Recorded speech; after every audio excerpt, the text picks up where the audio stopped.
Start करेंगे exercise 9, numerical number 9.3 से start करते हैं। ये दो सिलेबस में नहीं है। अब tank is filled with water to a height of 12.5 cm. The apparent depth of needle lying at the bottom of tank is measured by microscope to be 9.4 cm. Meaning क्या है, एक्चुअल डेप्थ गिवन है, real depth given है, apparent depth given है, what is the refractive index of water, water की refractive index निकालनी है। तो कोई भी टैंक गिवन है, ये एक टैंक गिवन है और इसके अंदर वाटर जो है वो फिल किया हुआ है और ये जो रियल हाइट इसकी है ये मान लो एक्स है और इसके ऊपर एक माइक्रोस्कोप सेट किया हुआ है। माइक्रोस्कोप सेट करके जो है किसी नीडल को देखा गया है। तो ये नीडल यहाँ से इसकी जो अपरेंट डेप्थ है ये हमारे पास है वाई क्या है, अपरेंट डेप्थ। तो वाटर की हमें रिफ्रैक्टिव इंडेक्स यहाँ पर पता करनी है। तो वाटर की रिफ्रैक्टिव इंडेक्स के लिए हम फॉर्मूला लगा देंगे। रिफ्रैक्टिव इंडेक्स जो आएगी वाटर की, this is equal to x real depth divide by apparent depth. तो दोनों की वैल्यू पुट कर देंगे। ये गिवन है 12 हमारे पास गिवन है 12.5 और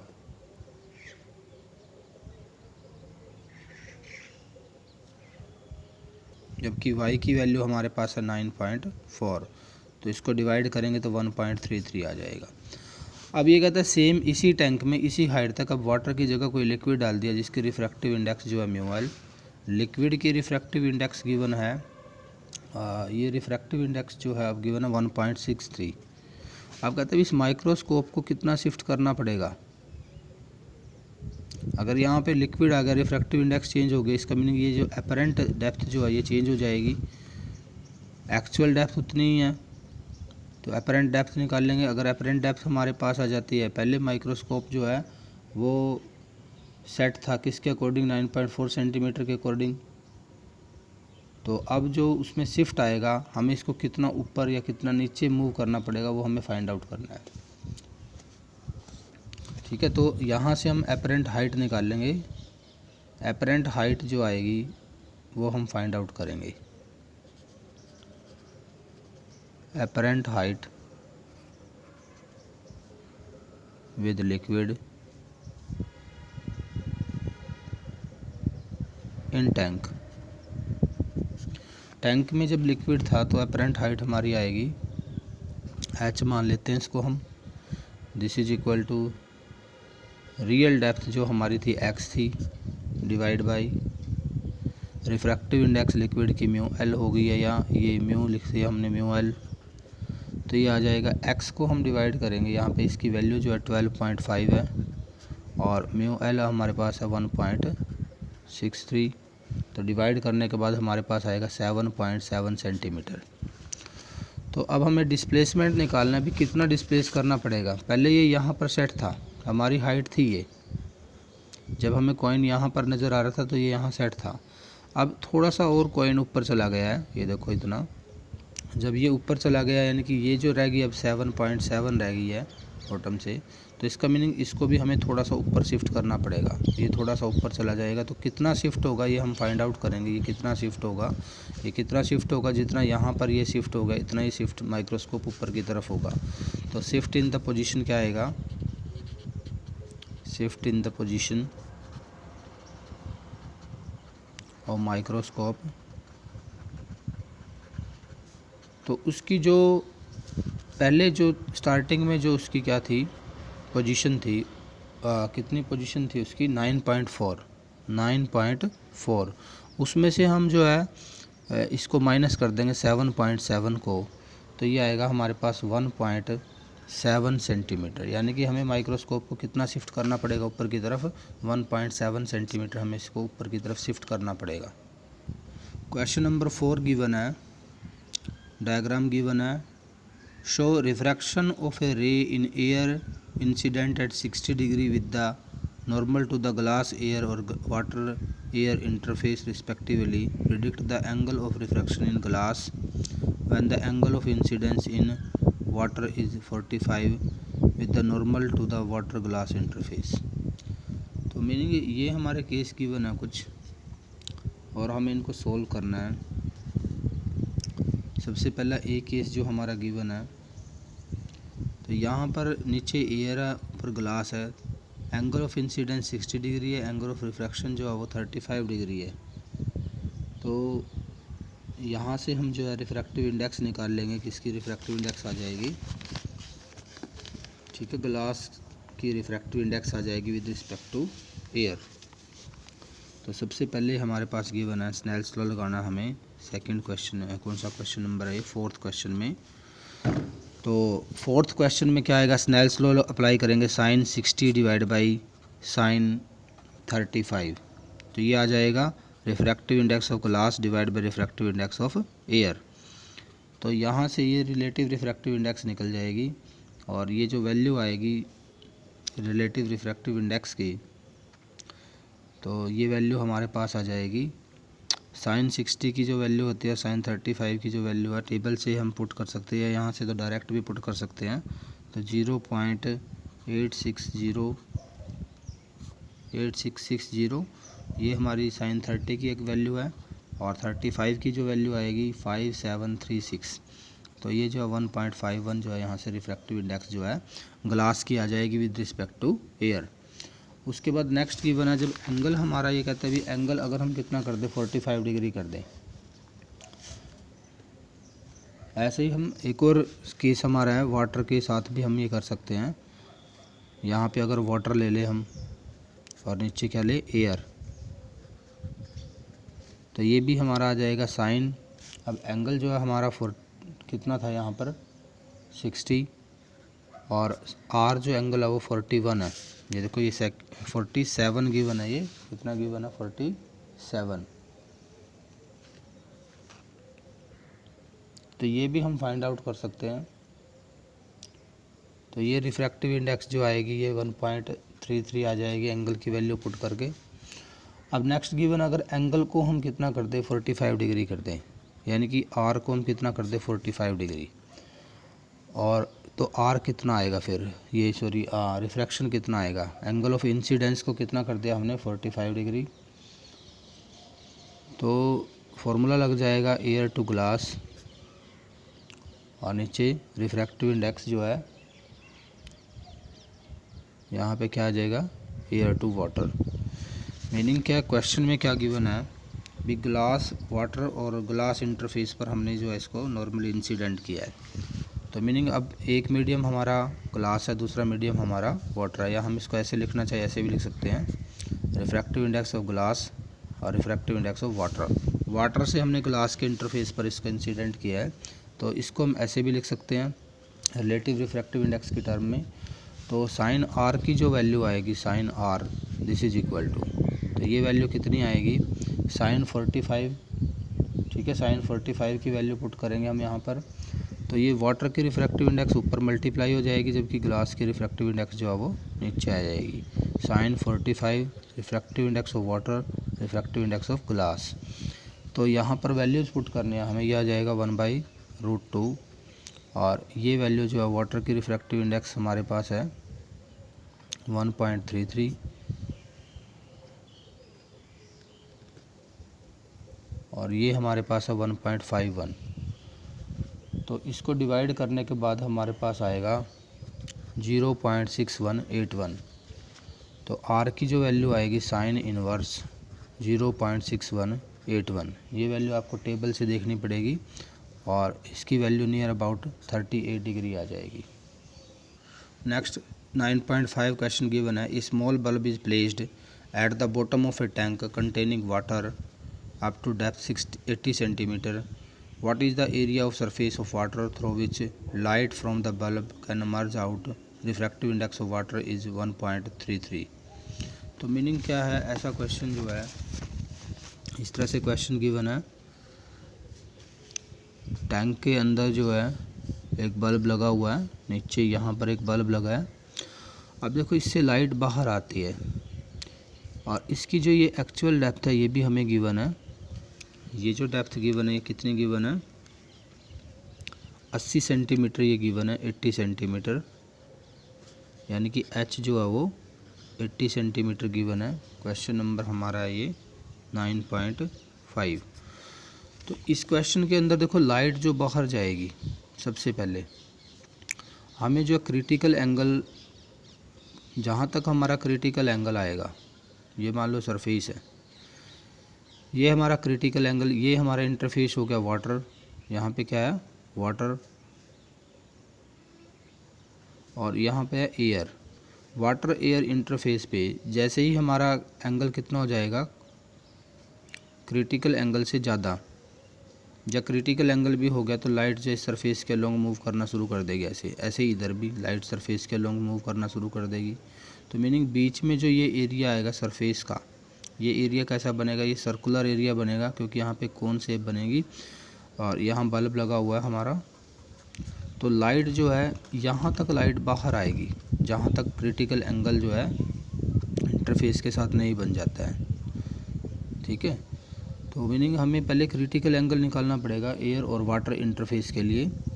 तो क्रिटिकल एंगल क्या आएगा हमारा, साइन सी जो आएगा दिस इज इक्वल टू, ये आ जाएगा 1 upon refractive index of water. Refractive index जो है वाटर की refractive index with respect to air.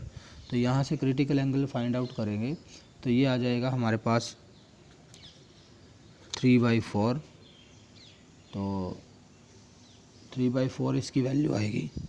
4/3 जो है वाटर की रिफ्रैक्टिव इंडेक्स गिवन है, तो यहाँ पे इसका रिवर्स कर देंगे तो ये कितना हो जाएगा 3/4 हो जाएगा। अब हमें यहाँ से रेडियस निकालना है। ये ट्रायंगल हम कंसीडर करें अगर, तो ये एंगल क्रिटिकल एंगल, तो ये भी क्रिटिकल एंगल बनेगा। तो साइन सी 3/4 है और साइन सी होता है परपेंडिकुलर अपॉन हाइपोटेन्यूज। ये क्या होता है, परपेंडिकुलर अपॉन हाइपोटेन्यूज होता है। तो ये वैल्यू हमारी जो है परपेंडिकुलर की वैल्यू 3 है और हाइपोटेन्यूज हमारा जो वो हमारा कितना आ जाएगा 4। साइन सी की वैल्यू 3/4 आई है। इस रेशियो से अगर हम एक ट्रायंगल बनाएं ऐसे, जिसमें ये हमारी वैल्यू 3 है और ये वैल्यू कितनी है 4, तो ये वैल्यू आ जाएगी हमारी √7। तो इसका मीनिंग हम जो है यहाँ से क्या फाइंड आउट कर सकते हैं,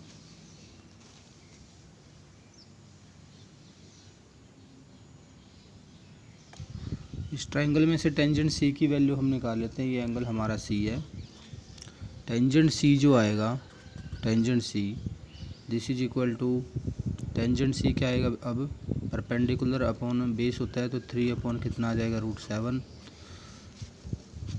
3 अपॉन √7। और यहाँ पर हमारी इसकी वैल्यू जो है ये r है। अब क्योंकि r निकालना है हमें और मीटर, तो अब ये इस ट्रायंगल का हम यूज करेंगे और इसमें से r की वैल्यू निकालेंगे। r इज इक्वल टू क्या आएगा, परपेंडिकुलर अपॉन बेस, बेस जो है वह 0.8 मीटर हो जाएगा ये, और साथ में क्या आ जाएगा टेंजेंट सी आ जाएगा इसके साथ। तो ये आ जाएगा r की वैल्यू 0.8 इंटू टेंजेंट सी की जो वैल्यू है वो हमारे पास थी 3/√7। तो ये r आ गया। अब एरिया हमें निकालना है, सर्कल बना हुआ है तो एरिया जो आएगा जिसमें से लाइट पास हो सकती है this is equal to πr²। तो पाई की वैल्यू 3.14 और r की जो वैल्यू है 0.8 इंटू में 3/√7, इसका क्या हो जाएगा स्क्वायर। तो इसको सोल्व करना है और सोल्व करने के बाद हमारे पास जो आंसर आएगा, ये आंसर हमारे पास आएगा 2.6 मीटर स्क्वायर। ठीक है, ये हमारा आंसर आ जाएगा। नेक्स्ट हमारा क्वेश्चन नंबर 6 प्रिज्म से है। इसको भी छोड़ दीजिए, सिलेबस में नहीं है। नेक्स्ट क्वेश्चन है 9.7, double convex lenses are to be manufactured from a glass of refractive index 1.55 if both faces of the same radius of curvature. What is the radius of curvature required if the focal length is 20 cm? तो meaning क्या है, question number जो हमारा 9.7 है, 9.7 में refractive index जो given है, refractive index की वैल्यू गिवन है 1.55 और R1 जो है वो R2 के इक्वल गिवन है। रेडियस ऑफ कर्वेचर और फोकल लेंथ जो है वो गिवन है हमें 20 सेंटीमीटर। तो R1 और R2 की वैल्यू निकालनी है तो फोकल लेंथ का फॉर्मूला होता है 1/R1 - 1/R2। सीधा फॉर्मूला लगाना है तो f की वैल्यू हमें गिवन है 1/20, दिस इज इक्वल टू, क्योंकि फोकल लेंथ पॉजिटिव होती है कन्वेक्स लेंस की, तो म्यू की वैल्यू जो है 1.55 माइनस 1 हो जाएगा। अब R1 और R2 दोनों इक्वल गिवन है, दोनों ही R के इक्वल गिवन है, तो ये आ जाएगा। अब देखो दो सरफेस हमारे पास है, ठीक है, दो ऐसे सरफेस हमारे पास है, तो ये इसकी जो आएगी इसकी R1 आएगी, इसका रेडियस ऑफ कर्वेचर जो आएगा वो R2 आएगा। R2 को हम जो है R1 को हम क्या लेके चलेंगे पॉजिटिव, जबकि R2 को क्या लेके चलेंगे हम नेगेटिव, तो ये हो जाएगा 1/R, माइनस माइनस क्या हो जाएगा प्लस 1/R, तो ये 2/R हो जाएगा। तो यहाँ से आ गई वैल्यू, तो ये जो बनेगा हमारा 1/20, दिस इज इक्वल टू, यहाँ से बचेगा 0.55 इंटू में 2/R, तो R फाइंड आउट करना है हमें, तो then R is equal to 2 into 0.55 into 20, तो इसकी मल्टीप्लाई करने के बाद हमारे पास जो आंसर आएगा ये हमारी वैल्यू आ जाएगी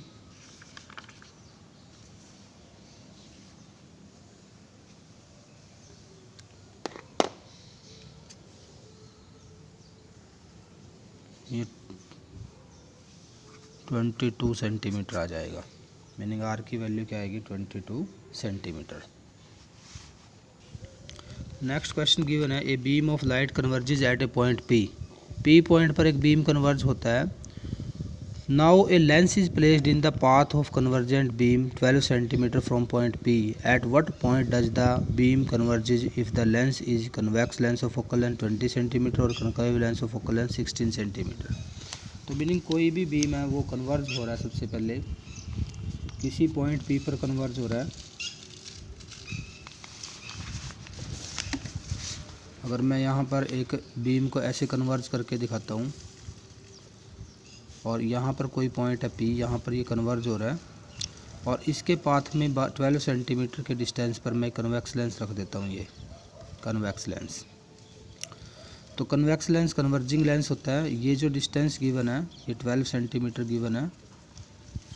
तो अगर मैं इसके पाथ में कन्वेक्स लेंस रखता हूँ तो कन्वेक्स लेंस जो है लाइट को और डेविएट कर देगा और लाइट को क्या कर देगा, कन्वर्ज कर देगा किस पॉइंट पर, मीनिंग P पॉइंट से पहले ही फोकस कर देगा, ये इसको क्या कर देगा P पॉइंट से पहले ही फोकस कर देगा और इमेज कहाँ पर बनाएगा, यहाँ पर इसकी इमेज बनेगी। तो पॉइंट P जो है यहाँ पे कन्वेक्स लेंस के लिए एक वर्चुअल ऑब्जेक्ट का काम करेगा। तो वर्चुअल ऑब्जेक्ट का काम करेगा तो U की वैल्यू जो आएगी, अब ऑब्जेक्ट का डिस्टेंस जो लेंगे हम, क्योंकि लाइट की डायरेक्शन में डिस्टेंस है, तो ये हमारा आएगा 12 सेंटीमीटर पॉजिटिव लेना पड़ेगा हमें। और फोकल लेंथ गिवन है 20 सेंटीमीटर, ये भी पॉजिटिव आएगी क्योंकि कन्वेक्स लेंस है। और हमें क्या फाइंड आउट करना है, हमें पॉइंट निकालना है जहाँ पर इसका क्या बनेगी, इमेज बनाएगा, इसको जहाँ पर कन्वर्ज करेगा, यानी कि V की वैल्यू हमें फाइंड आउट करनी है, V हमें फाइंड आउट करना है। तो फार्मूला लगा देंगे 1/F is equal to 1/-U plus 1/V, और सारी वैल्यू जो है इसके अंदर पुट कर देंगे हम। तो 1/F यानी कि 1/20, this is equal to 1/U, minus में U तो -12 प्लस 1/V, तो 1/V जो आएगा this is equal to 1/20 plus 1/12। LCM लेके इसको सॉल्व करेंगे तो ये आ जाएगा हमारा V की जो वैल्यू आएगी this is equal to 7.5 centimetre. तो इमेज जो है लेंस से 7.5 सेंटीमीटर दूर बनेगी जाके। ऐसे ही केस हमारा है, अगर हम यहाँ पे कन्वेक्स की जगह कनकेव लेंस रख दें, यहाँ पे किस तरह का लेंस रख दें, कनकेव लेंस P पॉइंट से कितने डिस्टेंस पर, 12 सेंटीमीटर के डिस्टेंस पर। तो क्योंकि ये जो लेंस है ये लाइट को क्या कर देता है, डाइवर्ज कर देता है, तो थोड़ा सा डाइवर्ज कर देगा ये लाइट को क्या कर देगा, ये थोड़ा डाइवर्ज कर देगा। दोबारा बनाते हैं डायग्राम।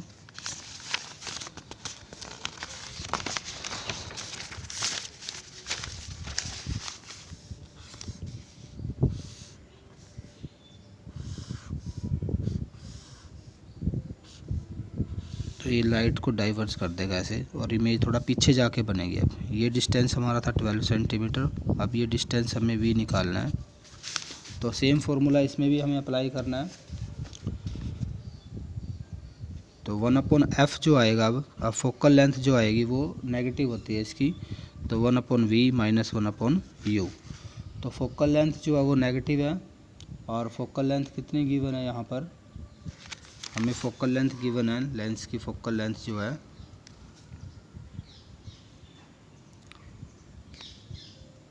16 सेंटीमीटर गिवन है। तो ये हो जाएगा minus 1/16 is equal to 1/v plus minus में यहाँ पर हो जाएगा 1/12। तो 1/v जो आएगा this is equal to 1/16 minus का, और 1/12 जो है वो प्लस में। अब इसको हमें सोल्व करना है, तो सोल्व करने के बाद v की जो वैल्यू आएगी हमारे पास वो आएगी 48 सेंटीमीटर। तो इस तरह से क्वेश्चन को करना था। नेक्स्ट क्वेश्चन गिवन है 9.9, an object of size 3 centimetre is placed 14 centimetre in front of A concave lens of focal length 21 centimetre. Lens कौन सा गिवन है, कनकेव, तो फोकल लेंथ क्या आएगी, नेगेटिव आएगी। Describe the image produced by lens, what happen if the object is moved further away from the lens. 9.9 question में सबसे पहले ऑब्जेक्ट की हाइट गिवन है, ऑब्जेक्ट का साइज गिवन है, 3 सेंटीमीटर का ऑब्जेक्ट हमारे पास गिवन है 3 सेंटीमीटर। और सेकंड वन जो है इसका डिस्टेंस गिवन है लेंस से 14 सेंटीमीटर, तो माइनस में लेना पड़ेगा, माइनस 14 सेंटीमीटर, साइन कन्वेंशन लगा दो। कनकेव लेंस है तो फोकल लेंथ नेगेटिव आएगी, कनकेव लेंस की फोकल लेंथ गिवन है -21 सेंटीमीटर। और फार्मूला लगाना है अब हमें 1/f का, तो 1/f जो आएगा this is equal to 1/v minus 1/u। तो यहाँ से हम v फाइंड आउट कर लेंगे सबसे पहले, तो वैल्यूज पुट करेंगे। 1/v जो आएगा this is equal to 1/f plus 1/u। तो ये वैल्यू हम इसमें पुट करेंगे, तो ये आ जाएगा 1/f की जो वैल्यू है वो माइनस का 21 है, और u की जो वैल्यू है वो भी माइनस में है, तो माइनस का 1/14, ये क्या था यहाँ पर, प्लस था, प्लस 1/-14। तो इसको सॉल्व करेंगे सबसे पहले, तो 1/v की जो वैल्यू आएगी हमारे पास, ये वैल्यू हमारे पास आएगी सॉल्व करने के बाद माइनस में आएगी, माइनस एलसीएम लेंगे, तो एलसीएम लेने के बाद जब सॉल्व करेंगे ये आएगा हमारे पास नियर अबाउट 5/42 माइनस में आएगा। तो v की वैल्यू जो आएगी -42 डिवाइड बाई 5, तो इसको डिवाइड करने के बाद माइनस में 8.4 सेंटीमीटर आ जाएगा, यानी कि v निकल गया। अब इमेज का साइज़ हमें निकालना है, तो इमेज का जो साइज़ आएगा वो भी हम फाइंड आउट कर सकते हैं, फॉर्मूला लगा सकते हैं हम, v/u इंटू में h आ जाएगा h। तो सिंपल फार्मूला है ये, मैग्नीफिकेशन का फार्मूला जो हम यूज़ करते थे वहाँ से हम निकाल सकते हैं इसको। तो इसमें सारी वैल्यूज पुट कर देंगे हम। v की जो वैल्यू हमारे पास है अभी हमने निकाल ली है माइनस का 8.4, u की वैल्यू जो थी माइनस का 14, और हाइट जो है वो 3 सेंटीमीटर थी। तो इसको डिवाइड करने के बाद हमारे पास जो आएगा ये आएगा 1.8 सेंटीमीटर।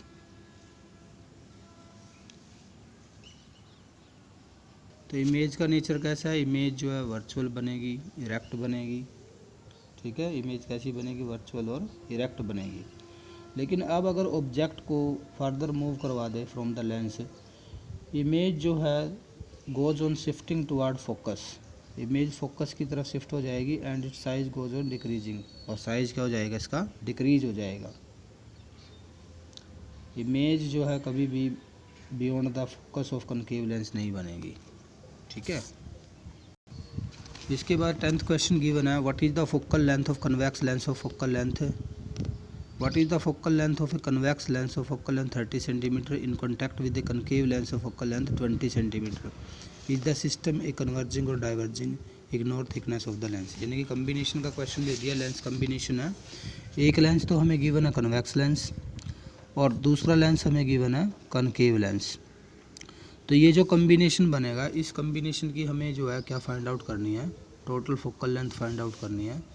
तो फोकल लेंथ कम्बिनेशन की आएगी हमारे पास 1/f1 प्लस 1/f2, या f जो आएगा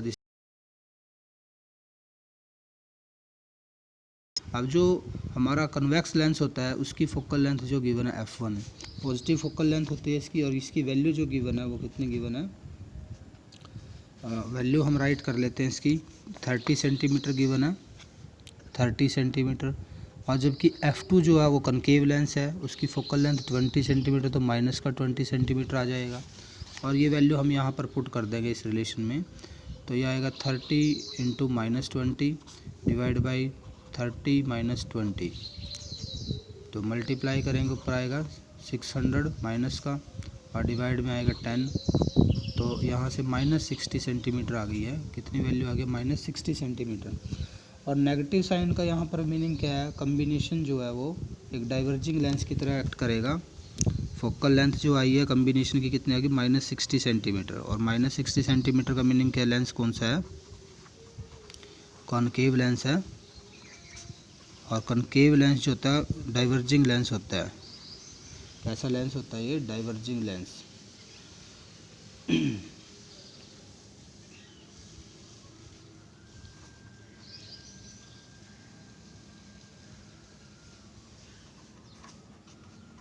तो ये डाइवर्जिंग लेंस की तरह काम करेगा। तो ये थे हमारे पहले 10 क्वेश्चन। इसके बाद हमें टेलीस्कोप और माइक्रोस्कोप डिस्कस करना पड़ेगा, उसके बाद ही न्यूमेरिकल हो पाएंगे। तो स्टूडेंट्स बाकी के जो हमारे न्यूमेरिकल रह गए वो हम कल डिस्कस करेंगे।